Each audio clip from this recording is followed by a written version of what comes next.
We have got a very, very special guest, our Arsenal Invincible, our Arsenal legend. We got Sol Campbell in the building. Of course, we have to start with that move, right? It's a bit foggy, I can't remember.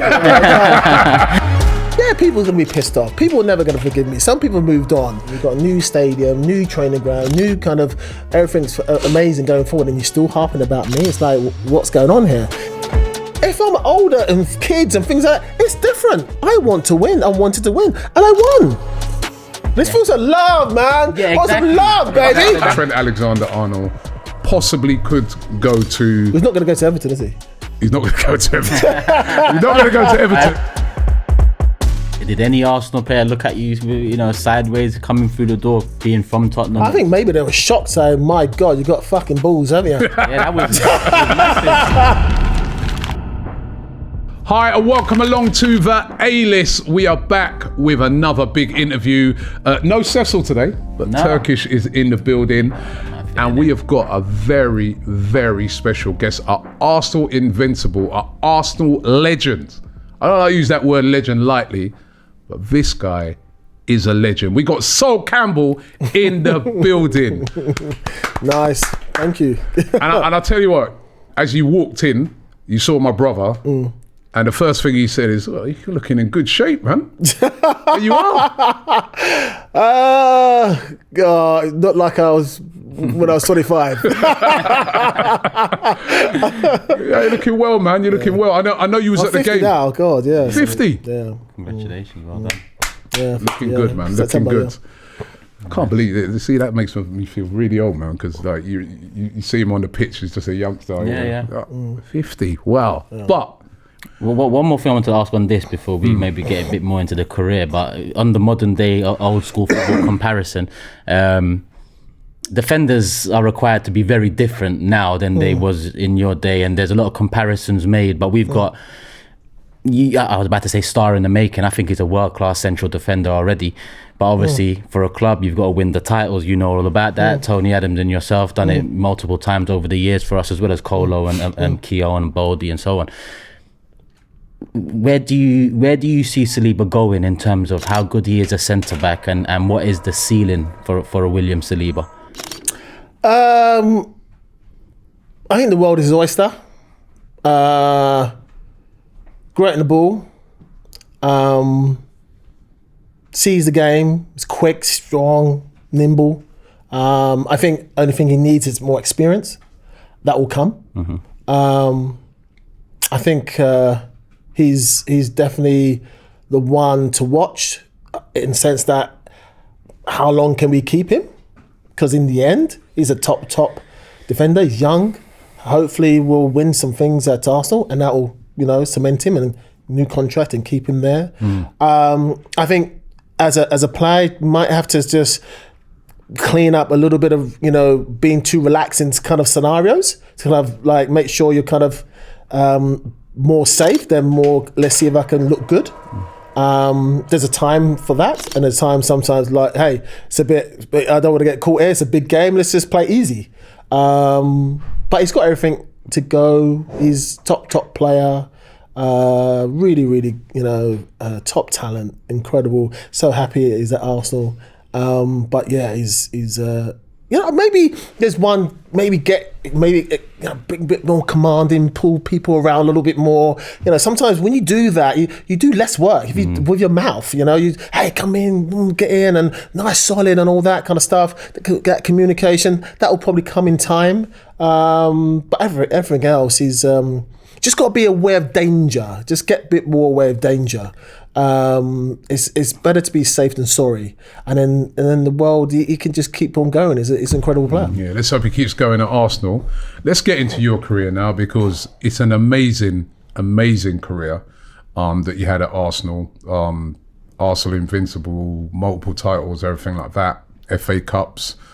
But of course, we have to start with that move. Right, it's a bit foggy. I can't remember. It's just a bit. I know you've probably been amnesia, man. I remember it, so I'm good. I can cover it very well, very, very well. I mean, it was something that took every well, not just Arsenal and Spurs fan by surprise, but everybody in the world of football by surprise. Obviously, it didn't take you by surprise because you knew it was happening. I mean, talk to us about that move. I think you got to go back a couple of years, really, before I left. A couple of things started happening with me. And it was kind of, it started at a couple of years, the kind of, the cranking up of what Sol's going to do. 22, 23, kind of had to, start looking at what is Tottenham doing? How are they, so many managers coming in and out. Is this after you won the League Cup? Yeah, a couple of years, after that, and also when I, the game against Man United when they won the league as well, and I was just sitting down, I'm just thinking, Jesus, I want this type of scenario, jumping up and down, and it's been an amazing feeling. They've played really well, and the 1-2-1 to win the league, and we're there at Old Trafford. I'm just thinking, God, this is what I want. I want a bit of this. It really kicked in for me. And then going forward, there was a slight problem I had Derby County away, and I scored a winner. And then Colin Cole was having a problem with Biano, the Italian player, small Italian player, played for Derby. And then I was thinking, just get on with the game, man. The game's nearly done now. Like, we're 1-0 finish. Walk in. Change room, just kind of small change rooms, tunnel, away, go forward to the left, and that's Derby County. I've opened the door, walking in, and then Colin Cole was rushed past me, and he's jumped into the Biano, and then the Derby County staff, players, all jump in. I'm at the side, and I said, everyone just get back into the rooms. I said something else, but and I said that 3 times. And I went in. A month later, David Bleak comes up to me and says, "Oh, so this letter, someone said, this steward said you broke his arm." I said, "What? What's that about? What do you mean broke his arm?"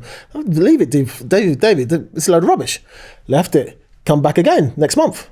Said, "They're really pushing for this." I said, "What? I've done nothing." Next month, really pushing.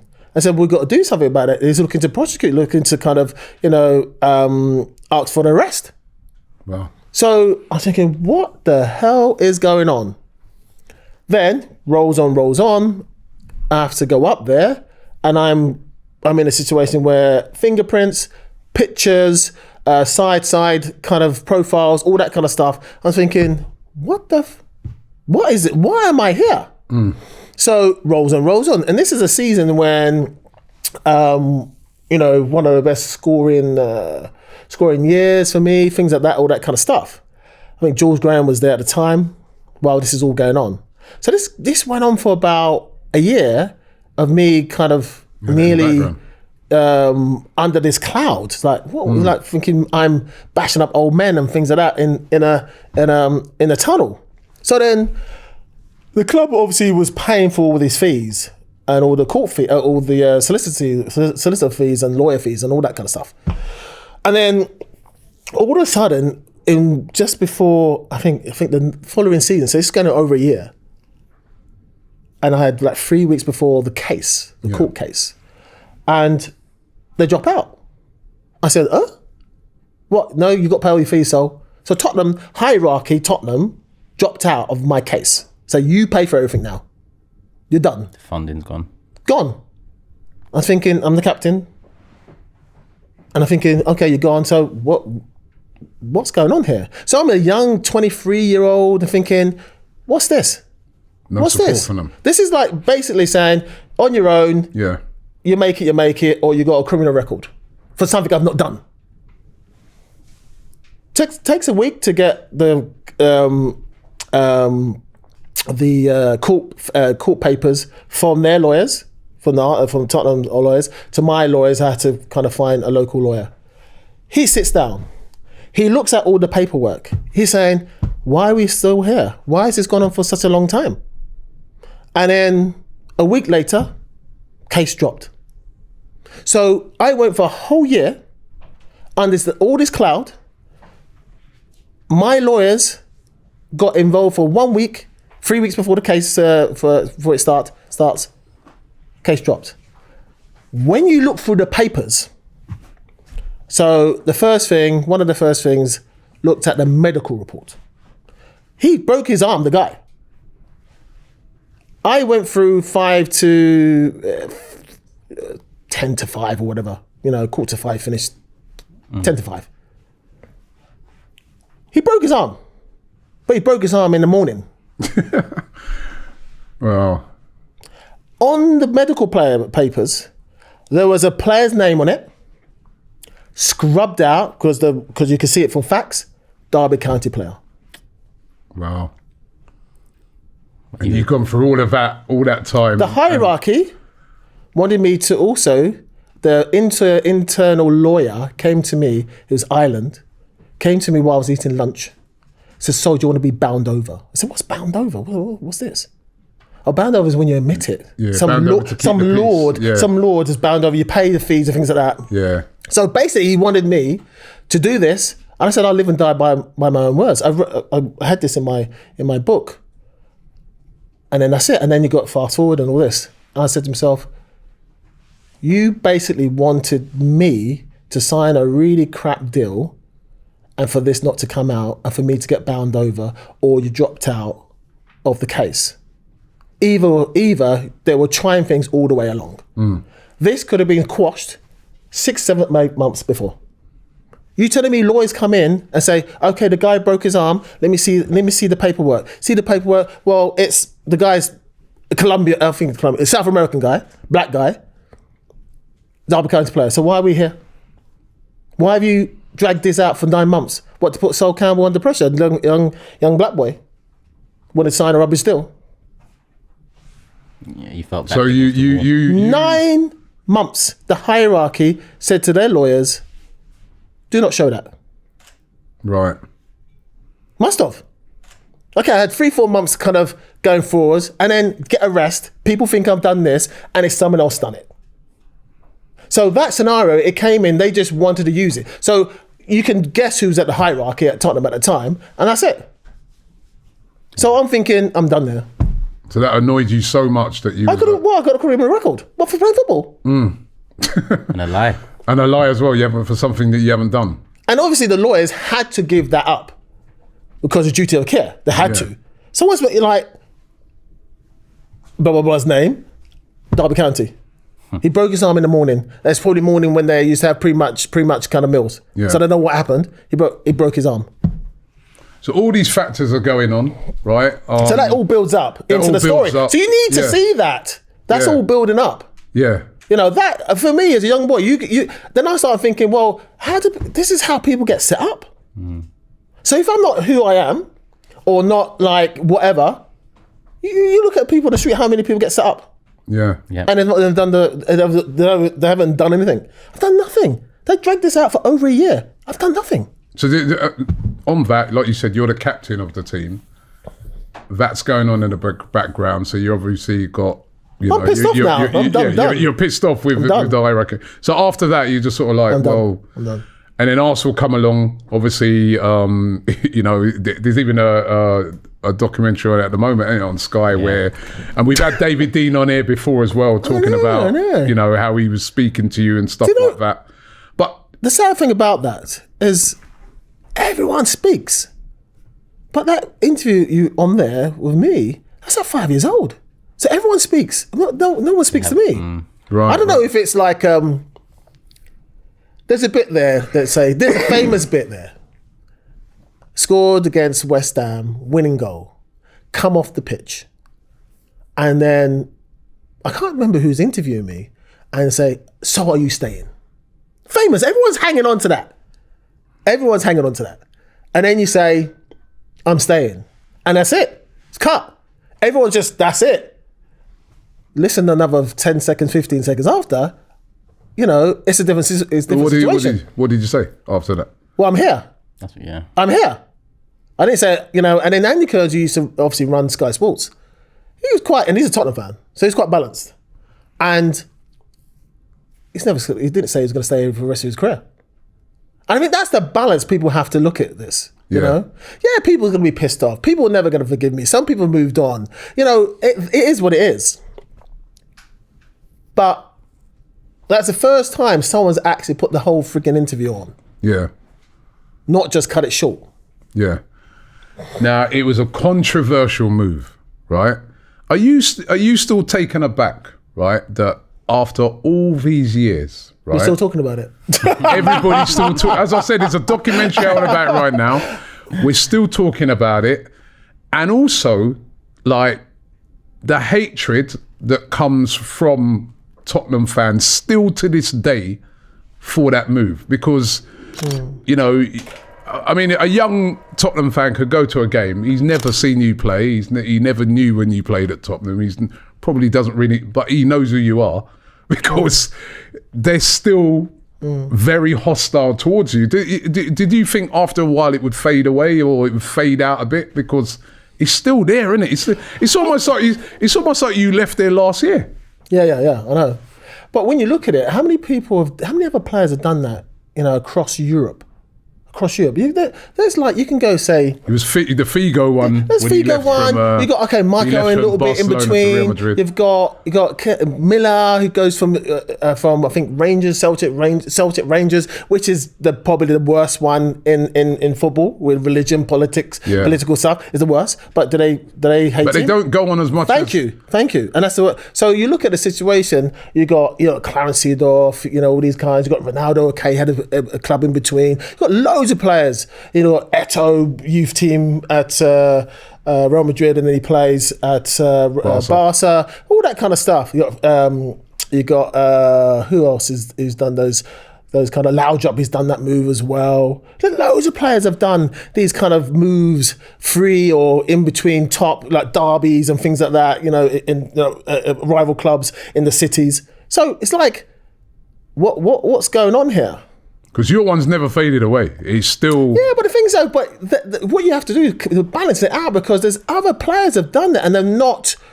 It's not that, you've got all these kind of moves and you think to yourself, well, why so shouldn't be different to other these But why guys? do you think that is then? I don't know. Who knows what... Maybe it was too successful. I don't know. Who knows? Does it bother you? Does it bother you to this? Listen, I think after it happened, fresh and all that, obviously you know what's coming, yeah? But does it bother you to now? You said earlier, I still can't believe it, you're 50, right? Yeah. Does it bother you? You're 50, you're a mature man now, you've done, football's finished. Does it bother you that you still got, people hating on you in that way just because you moved from, Tottenham to Arsenal? I think you just got, they know not what they do. I think that's the way you have to leave it, because if you're still hanging up on that and you see what's happened, you've got a new stadium, new training ground, new kind of, everything's amazing going forward, and you're still harping about me. It's like, well, what's going on here? Is it a colour thing? Is there a colour thing about it? Is there underbelly colour thing that keeps you going? Because there's a lot of other players have done this type of move, similar moves. You say to yourself, is it a colour thing? Or is it a confusion? If it's a black person or Indian person saying it, are you confused? Or is it a white guy saying it? It's like, what's going on? What's hanging on and allowing you to kind of keep going for something that happened 25 years ago when I was a young man? Do you regret it? I think for me, football-wise, no. No. Personal, but when you're young, all right, so it breaks into two. When you're right? young, when you're young as a kid, I wanted to win. Yeah. That's the thing. I'll give you two things, all right? As a footballer, you obviously, you left from Tottenham, you went to Arsenal. How can you regret that, right? So, and you won everything as well. I'm obviously going to say the Arsenal fit. But as a human being now, as I said, you're now a mature man. You was 23 at that time, 22, 23. Do you look back sometimes and think, should I have done that? Do I regret it as a, personally? As a mature thing, that's separate again, because you're looking back. I'm a young guy who wants to win. It's a different type of mentality. Mike, I'm thinking I've got a limited time to win something. I've got to do it now. I'm gonna do the same thing again. There's a lot of players like, oh, don't do that move or whatever, and they end up getting nothing. At least I can look back and say, hey, look at the team I played with. Look at the team. Legendary. Look at the team. Still must be a tough thing to make. I mean, I'm thinking the other day. Because if you're coming back to me as a young man, 23, 24-year-old wants to win, it's the same answer. If I'm older and kids and things like that, it's different. It's a different time. I want to win. I wanted to win, and I won. I can't regret that. I think fans need to lighten up on this. I mean, yes, big time. We got a situation at the moment, right? Separate to Arsenal with Trent Alexander-Arnold, possibly could go to. He's not going to go to Everton, is he? He's not going to go to Everton. He's not going to go to Everton. I don't know yet. You're the one with the surprise as well, so one of my friends done it. Nicky Barmy's done that. Done that. He could go to Real Madrid, right? And I was listening to radio after the game the other day.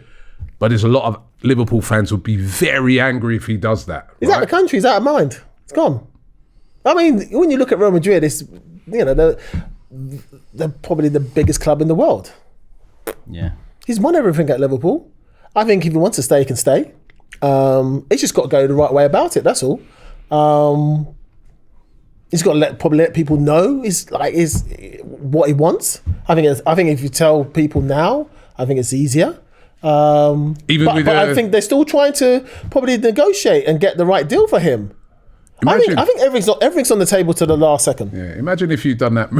I was thinking the other day. Imagine if you'd done that move when social media was around at its heights. You probably wanted to get away with it because it would have been out already. Yeah. Fabrizio Romano would have tweeted it. For sure. But that's part of why the game's changed so much, because that was such a nice surprise. It just remained. And that's why I want to move over, because we've talked about the hate a bit. And let's feel some love, man. Yeah, exactly. Want some love, baby. That's what I want to ask some love. Give us some love on this team. Come on. Moving over to Arsenal, the hate's tenfold from the Tottenham fans, but the love is tenfold from the Arsenal fans. And I'm sure you feel that as much as you felt the other side. And what was that like? I mean, the players as well. Imagine you're coming in from our hated rivals, local rivals, to a team. I knew some of the players, I knew some of the players from going out and, just seeing them out and all that. Most of the French boys. He was happy as well. I knew what I was going into, I met some of the guys before, socially. Did you ever give them a heads up? Did you give anyone a heads up? No one. I didn't really know until the end. No. But I knew some of the guys already. Either through England or just socially out and about, you bump into them at a restaurant or whatever. And when I look at the team, I said to myself, this team is geared up to win, off the pitch and on the pitch. And for me, mentally, it aligned with me, especially with the manager, the whole system and things like that. So I want to be elite player in an elite system, to give me the best opportunity to win. And that's the end of the day. That's what you want to win. I want to win. I want to just like get a bit of money together and just have nothing to show. I need the medals, man. I need that. I need to say, hey, look at that. Look at that. Invincibles. Winning the double the first year. FA Cups. I think I still hold the record of not losing for 50 odd games.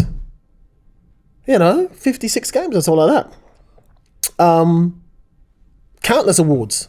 Playing with amazing players who just had that kind of, aura about them, It's incredible to be in that training with these players day in, day out. You train harder than you play. It was incredible. I can't. I dreamt about football from the streets. I'm from East London, Stratford Plus. I'm from the streets. I'm from the streets. I may look at myself. No, I'm from the streets, man. I'm from the streets. And then, no, I'm not changing. The clothes might change. But I've always had intelligence. Yeah. Intelligence is everywhere. It doesn't matter if you're like from down and out or you've got some posh family and aristocrat and you're like going to Eton and all that. Intelligence is everywhere. True. Everywhere. You mentioned we was geared up for winning, but you came in at a time when we had gone 3 years without. Wenger came in, won the title in his first season. I believe he came 2001, so that would have mean that was 3 years on the trot, the three-peat from United.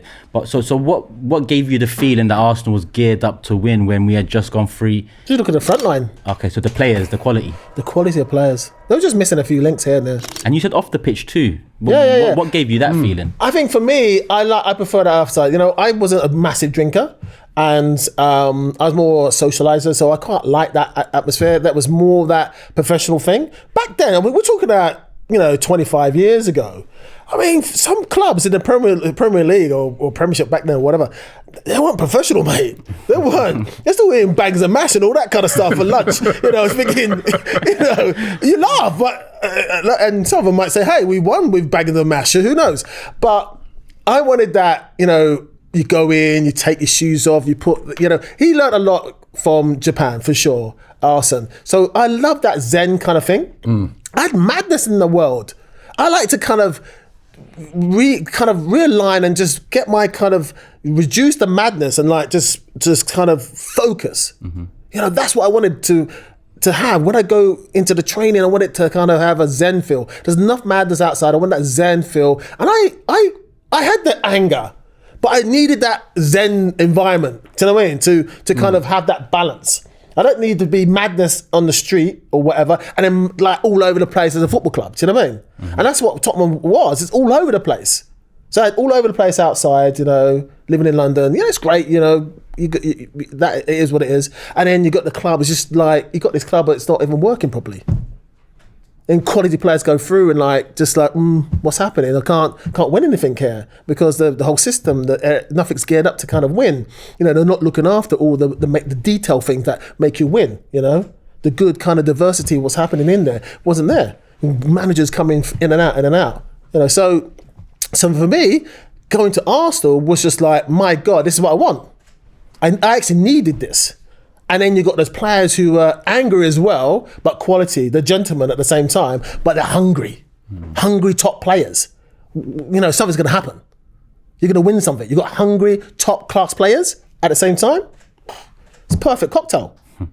And you've always been a big man, so I doubt this happened. But when did any Arsenal player look at you, sideways coming through the door, being from Tottenham, or was it everyone welcomed you with open arms and you were a red the day you came out with Dean and Wenger that press conference? I think maybe they were shocked, saying, "My God, you got fucking balls, haven't you?" Yeah, that was massive to this day. And but it's top players. Yeah. They're top players. Thierry, you got Dennis, Patrick, you got Tony, then Martin Keown, David Seaman in the beginning as well. You got Parla, all these kind of guys, Perez, Lundberg, the rest goes on, Kanu, all these guys, hopefully I've not forgotten, Ashley Cole as well, Laurent, Nicolo later, these players coming in and just playing top football, Jans Lehmann as well, it's just amazing. To look at the team I left, to go to the team I went into, it's like different universe. Yeah. It's a different universe. And with football, you've got such a small time to win. You're lucky if you're, like Ryan Giggs, he's at Man United when they're all going well. So yeah, you're gonna, averages, you're gonna win quite a lot. It's top player. So, but if you're at another clubs, it's like it's a bit, am I going to win here, or it's a juggle, it's a gamble. You're lucky if you're at a top club that pay good money, bring players in, got a good manager, all that kind of stuff, and you don't have to move. Yeah, what was it? What was it like? Playing with the that Invincible team. Like to go a whole season without losing a game. What was that like? What was that experience like that season? Special, just unique, just tantalizing, just incredible. Some kind of feeling that you can't even put into words because it's so special that I think that type of honor, I think it chooses you, because a lot of teams have amazing players, amazing management, clubs, everything's good, everything looks like it's great, but don't win that. It's so special. Look, it's 20 years. It's so special. We actually broke 2 records. Record, for the whole season, and then Nottingham Forest record had like 42 games. We got 49 games. Yeah. So it almost there's 2 records that we broke, over a season and a half. So it's special. And then you kind of, there's moments like, I didn't play. My father passed away in the game, so I didn't go to the game. A Man United away. Like if Ernesto shoots and penalty, there's no Invincibles. So you need that rubber to green and things like that. You need things to go your way as well, but you need a top team as well, and a manager and a system and everything set up. I mean, Arsene Wenger had a system, but in that system, he allowed people to think outside that box as well. He allowed that. If you keep to the system, sometimes to break, whoever you're playing against, sometimes you have to just step out of the box and let's do something different. There's a foundation there, but sometimes it's good to kind of allow the players to think a little bit. But that was just a different universe when it came to a team. What's your biggest disappointment? Because for me, right? Champions League. Yeah, I was going to say, me and my brother was at that game, yeah? No, Champions League, I think over the couple, 2-3 years, there's moments that... I was going to talk about the final, because remember, you scored. Right? I scored, but missing me chances. It was an amazing moment when you scored and we're 1-0 up and you figured to yourself, this could be it. No, missing chances. Yeah, we did. Even with the 10 men, we just needed one of them to go. They were dead. Last 10 minutes, I mean, they were like, shit, this is, I think, one more and that's it. And we just needed one more to finish it off. And we just didn't get it. Larson come in, he changed the dynamics of the front line with clever passes. Their first goal was offside. If VR's there, he's offside, Eto, but it is what it is. But I think if they had our chances, they win 3-1. We just missed out of. How did you feel though? You scored in a Champions League final, but I'll take that goal away to win. Cause, take that goal away to win. Yeah. It's more the bigger reward. That's how I look. I'm looking at the bigger picture. Yeah, I love that. That would have been a lovely, cherry on the cake for me. This is a difficult question for me, but I just think to ask it now. Not that I planned it, but because of what you mentioned, the chances missed. Do you think? Because we look at Henry's legacy, and a lot of people try and tarnish that with the lack of goals in finals and whatnot. Being inside that camp and being around Thierry and knowing him on and off the pitch a lot closer than any of us, do you think that's fair to use when you're comparing players of that magnitude, or do you think?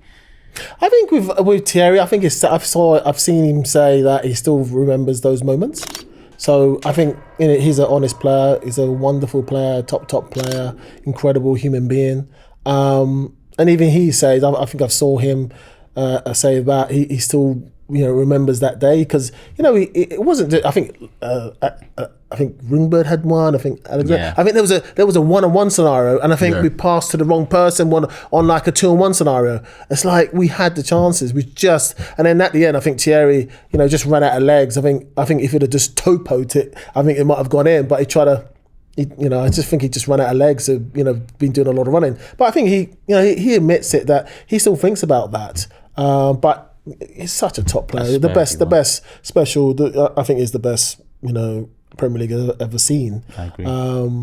And that's the beauty of and the quality of top players, that they still remember the ones that got away. Yeah. And that's a sign of a top player, and also a player that cares. Thierry cares. We mentioned the Invincibles. I want to ask you, because you played part in both sides, and a lot of people look at the 2002 side who lost one game in the league that year. No, it's nuts, isn't it? Yeah. A lot of people say that team was stronger all round than obviously Adams and yourself combined at the back. That's a big difference to the L4, but Colo himself was different gravy in a different Tony only played Tony came out of that. Because back then I think you had to play 10 games. 10 games? Yeah. I think now it's 5. 2. Is it less? I think it's less. It went 8, and I think just kept on going. No, I don't know. 3 or no. Maybe you're right, 5. But Tony only played won the early rounds FA Cup and then played the final. And I think he just played enough games for the league, and he came up with a double. So that's good going. I played more. I played more with Tony in England. That period for you was a strong period, though. It was. I mean, they've got obviously Martin there, and he's a top defender. I know he was here recently. He'll give everything, and he's a top defender. It was a nice balance. I'm not too sure who was best or whatever. They're good in different ways, but they're still, everyone's going to have plus and minuses. 2 years later, it's different type of players. I don't know. I think it's all good. I know you can pick and choose, but I think it was good. Yeah, two great teams. And we've mentioned Invincibles, the highest of highs. We've mentioned the Champions League final, the lowest of lows, me as a fan. It's often put up against each other. We're the ones in the big six, aside from Tottenham, the Champions League lacks. And when we're talking to opposition fans or we're having debates on DR Sports or across the board, they'll mention Champions League. I'll hit back with Invincibles. And the common thing is you'd swap your Invincibles for a Champions League.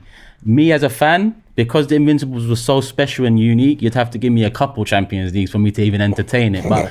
But you've been there, done that. You've lost the final. You've been invincible. You felt how great that is. You felt how sour losing a final can be. Would you go back and change anything of those two moments or achievement and not an achievement? But would you change anything? I think becoming a champion of your country, of your league, I think it's special, because the hard work over the course of like 9 months, 10 months. I'd probably swap the first, league for Champions League, maybe, but not Invincible. Yeah, I won't change that, because you broke a record that stood for over 100 years, and you're the first. Arsenal's the first, so it's not the second, it's not blah blah blah. It's the first.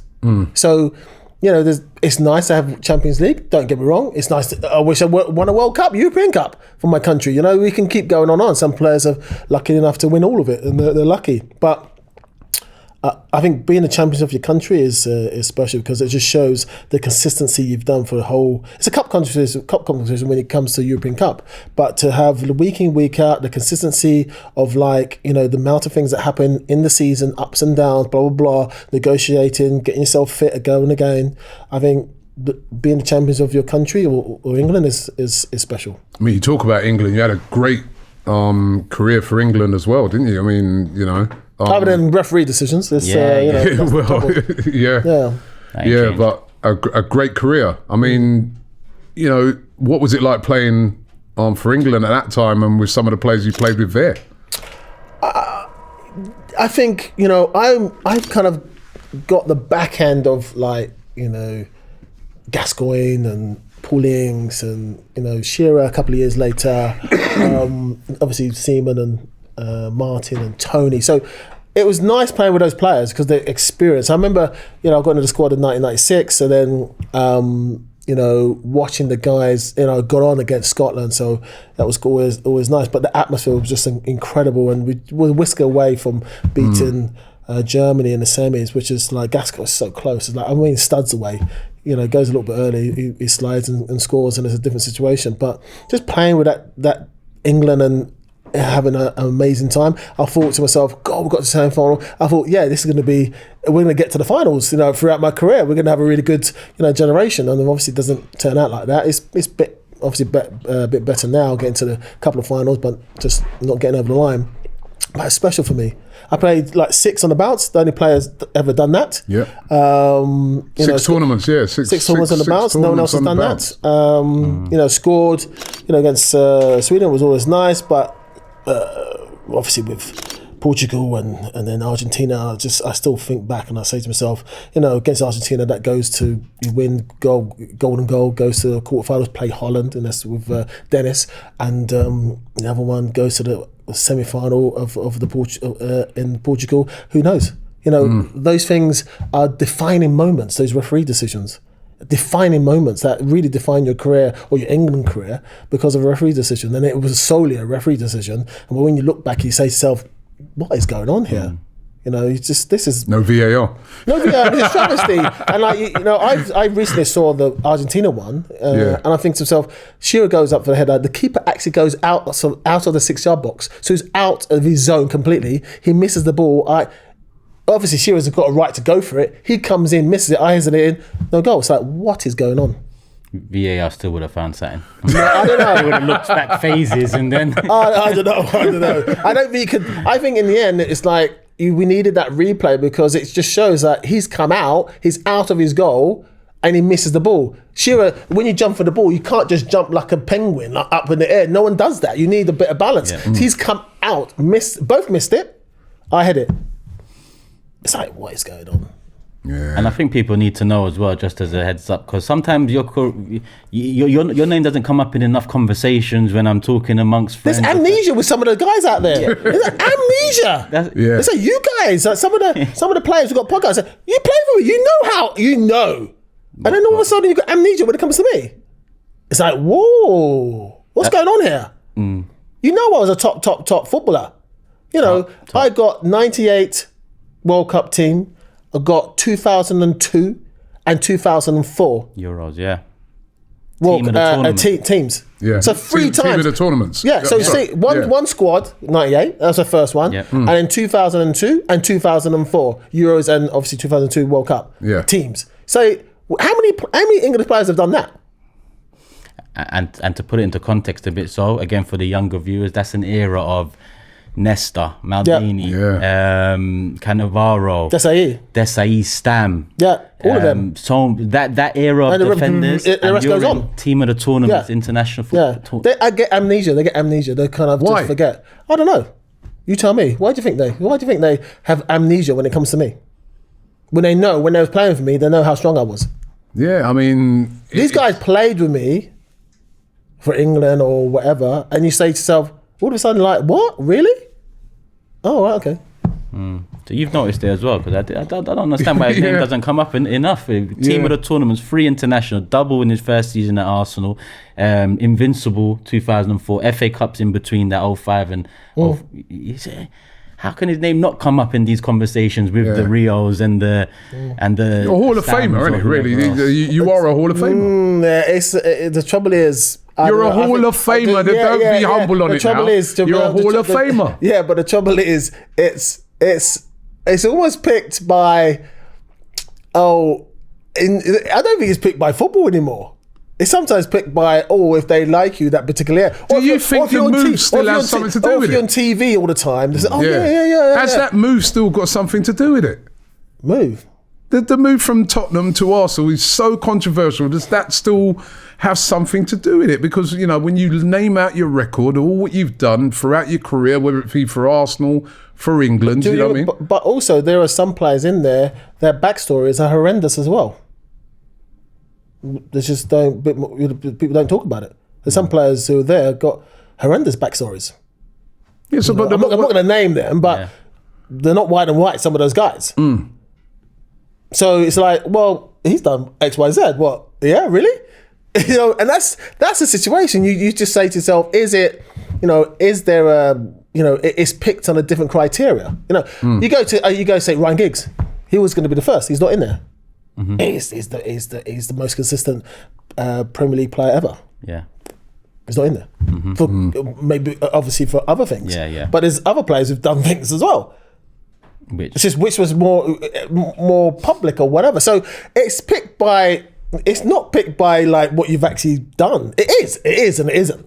I moved on from that now. You moved into management. A little bit, but not anymore. A little. Why not know? Why did you just come out of it and just say? I mean, it didn't really work out for you with the 2 clubs you managed, but. Well, no, Macclesfield saved them. They saved them, but the guy didn't pay the players, didn't pay me. I left the club, joint 4th in the league. It's like, well, you can't keep on going on like this. You got to pay the players, got to pay, be responsible. But that was happening, and I left. Saving them the first year. The lads played really well from relegation. Took them from relegation and in a position and saved them for the end of the season. Kept them in the league, and then in the end it continued, and I left them joint 4th in the league. It's like, we can't keep going like this, not paying people. It's just, this is nonsense. So why didn't you go back into it? Why have you I went to Southend, and then COVID kicked in, and then obviously, it is what it is. And COVID's finished now. Why have you not decided to, or have you just had enough of it? I love football. I just want to be in football in another way. I'm just going to do my podcast stuff. I'm doing kind of AI when it comes to training and fitness and things like that. I'm just building those platforms. And maybe in a year's time, something might come along or whatever, or consultancy, or maybe helping out a club to kind of, recruit players or organise, put a system in place. For me, that's, maybe that's what I want to do. I don't know. I'd love to be in the pitch. I love to train, and I've got so many ideas. I see football very clearly and what people need in different positions. But that's not all. There's another situation. When you look at it, if you look at, say, just black managers or black coaches, there's not a lot, is there? You look across the statistics, it's disgusting.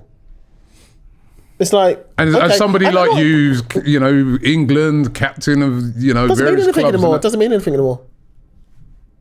Doesn't mean anything anymore. You got players who can act like what they want. There's some players that I see in management that really they've got into management based off of their footballing career. Like a Rooney. Yeah. The players have done that. So Lampard and that. So players are like that. But then it comes to perception. That's all. I mean, you have to be honest with yourselves and look at just look at some of the top managers who now maybe got 5 years left in their career or whatever, 6 years, and you look at that, and if they're really conscious of bring some people, diversity to their staff, and you look at, say, Mourinho, you look at Pep, you look at Klopp, you look at their staff, you look at these guys, and you say you're so advanced, you've won so much, and you talk about this, but you don't. It's not represented in your staff. You look at your staff and there's no diversity in your staff. So, and then there's a lot of players like that, or ex-players who became managers who've played with black players in the past. And you're saying, through your career and then your management career, you've not come across anyone from diversity background playing football or managing them that say, hey, come in, I'll give you a leg up, give you a start, give you a kick start. Do you know what I mean? Obviously not. You just look. You just have to look. And just look at staff on the game day and just look at the staff. Well, that's very interesting, because I remember I spoke at a conference a few months ago, and I was also saying that, to me, when they was asking me about black managers and the lack of black managers in the game, and then I was also saying then, there's that. But actually, if you look in the boardroom of football clubs, so I look at the boardroom of Premier League clubs, I've not seen any, I don't know of any, I think, a Palace maybe at board level either. Why do you think that's a problem, and that stops black managers from coming through, because they're the guys that make the decisions at the end of the day? And it's also understanding culturally as well. I mean, that's key as well. If you haven't got diversity from top to bottom in a pyramid kind of a structure, then nothing's going to change. You can, and if you can bring in rules, a Rooney rule, or people can look in. People are more bothered about now, making sure a European League doesn't happen, all that kind of stuff. And you say, so, well, this has not organised. You're not even done this. You're not even organised this. You haven't sorted out this scenario about how do we bring, diversity, into football, into the Premier League, into the leagues, into physios, into doctors, into, whatever. There's a lot of jobs around football, but the diversity is lacking in any shape or form. People can say, oh, you got a chip on your shoulder, whatever. They can say all that down the line, and they say we want to employ the best people. But you look at it, you say to yourself, there's some really good people who are from diversity backgrounds, just not getting a look in. And not even getting a chance. Not even getting an interview. A chance. When you start giving a chance, you give so many other people chances. Chance of a chance of a chance. Well, give this a guy a chance. Give this woman a chance. What's wrong? And then it's self-perpetuating. If you have no diversity, then you don't employ. It's really proven in business. Yeah. It's a very proven in business, and it seeped into football, into many different kind of levels. If you bring diversity, diversity can win. It does win. So the Invincible team was very diverse. Yeah, very diverse. Arsenal. If you look at Arsenal's the most diverse supported club in the UK. Yeah. And but it needs to everything needs to come in. Get with the time. Everything needs to come in. This is at a board level as well, though. Everything. Yeah. Did on the topic of race and opportunity, what did you find more difficult? Breaking into football as a young black kid at Tottenham, or trying to break West into Ham? Was that West Ham? West Ham. Sorry, in London. But it's, in the 90s, it wasn't easy. Or trying to break into management as a black man. Which one was a more difficult scenario for you to? Because I guess with the management thing, on my part, it sounds like it's a door you knocked on. It's you tested the waters, you enjoyed it, but at the same time, you don't like the aura of it and what it is. As a young black boy coming into East London. East London is very diverse, but you meet different type of characters in East London, or similar kind of city with lots of diversity going on. I think as a footballer, you just got on with it, and you would hear stuff, but it was all about you. It's all about what you could do on the pitch and things like that. So it was kind of straightforward. There were some moments when there was control, and then some people wanted their kids in, and it's difficult. But once you hit 16, 17, 18, it's all about the best. Yeah. It's all about the best. When it comes into management, it's not always about the best. It's do I like you? Yeah. Do I like you?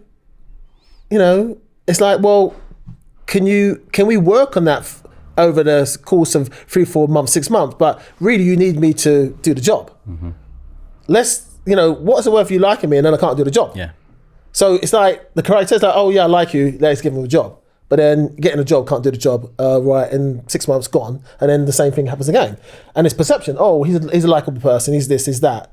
And it's all about, people in football, they are just really all about newspapers, all about likes, all about how many people got Instagram. And, if you've got this amount of people on Instagram, well, I must like him as well. But can he actually do the job? It's all changed now. Yeah, I agree. Everything's changed. There's no equality. Is not the first thing on the list. It's if I like you, but can I do the job? That should be the first thing. Not if I like you, like your colour or whatever, like how you dress or like how you talk. It's like, can I do the job? You've given X, Y, Z. You've gone down the road. You've chosen every Tom, Dick, and Harry. Well, why don't you give me a go or give me a chance? Not me personally, but just generally. Yeah.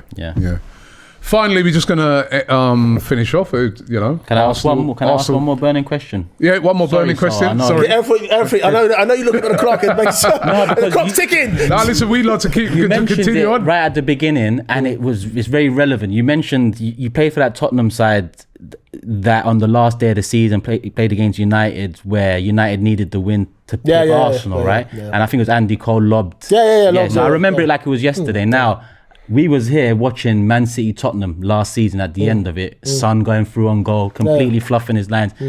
Being part of that Tottenham side going into game week 38 against United, knowing that if you do something against United, Arsenal can win the league. I don't know if you can be honest here, but what is the conversation like amongst the Tottenham play? Like, is there some players that? Did you see me play that day? You see me? Have you watched YouTube? I was flying around. Yeah. I was flying around, tackles. Scholes on the pitch says, "Come on, Sol, just let's go. Let's go. Scholes, he come up to me and said, "Stop getting in the way, Sol." That's what Scholes said to me. Scholes, mate. Is that what he was saying? Yeah, Scholes said, "Look, come on, Sol, stop getting in the way." So they play on it as well. Like, you're going to let Arsenal go win the league? No. He was just doing personally. So come on, Sol, stop trying to do heroics or whatever, And obviously Coley scored a goal. And we on the podcast I was talking about it, and I said I pushed up, and because John Scales was behind, and that's why when the ball went over the top, he was on side. If he'd have pushed up the same as me, like everyone else had pushed up, he would have been offside. But it is what it is, and. No, I don't think we were talking about that. I think, for me, I've always been professional. Everywhere I've gone, I've given 100%. Okay. Everywhere I've gone. Nice. Whatever. Yeah, North London derby next week, right? Arsenal versus Tottenham. It's at the Emirates. We beat them in the first game. Confident we can beat them in this one. I mean, they've had a lot of injuries this season, and it's not been going... they've lost a lot of games, Tottenham. I think, for me... Arsenal, you get those chances again, you put them away, the game's done. If you don't, then it's a difficult game. Their chances will come. I think what Arsenal need to do is sometimes don't need to always play in front of people. You know, sometimes mix it up as well. I think that's the one. And, you know, those chances will come, just need to put them away.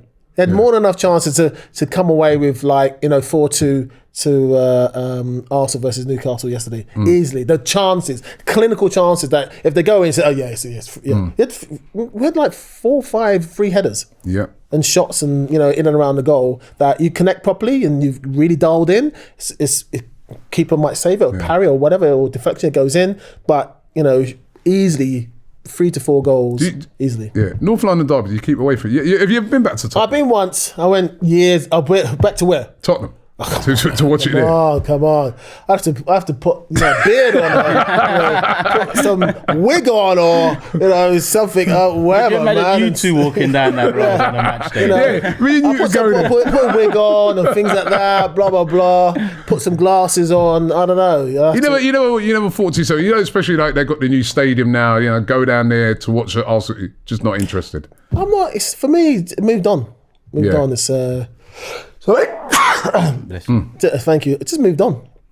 I think that's the best way. I think, for me, I'm just, I heard it's amazing stadium. I heard it got amazing training ground. It's nice, but I'm not training there. I'm not playing there. So my life's moved on now. Yeah. And good luck. It's they've got an incredible kind of stadium and fans and training ground is amazing. But no one's going to ask me to go back there. I don't think so. The true definition of onwards and upwards. That's the move you made. You're always welcome at Arsenal. Right? You're welcome at Arsenal's training ground, I'm sure, and you're welcome to every Arsenal fan, and you're always welcome to come here as well. It's been an absolute pleasure, an absolute honour to have you in here. An Arsenal legend, an England legend, right? Sol Campbell, let nobody forget that, right? And a groundbreaking player as well. Doing that move. That was groundbreaking at the time. And, like you said, you've got a lot of balls to do that, right?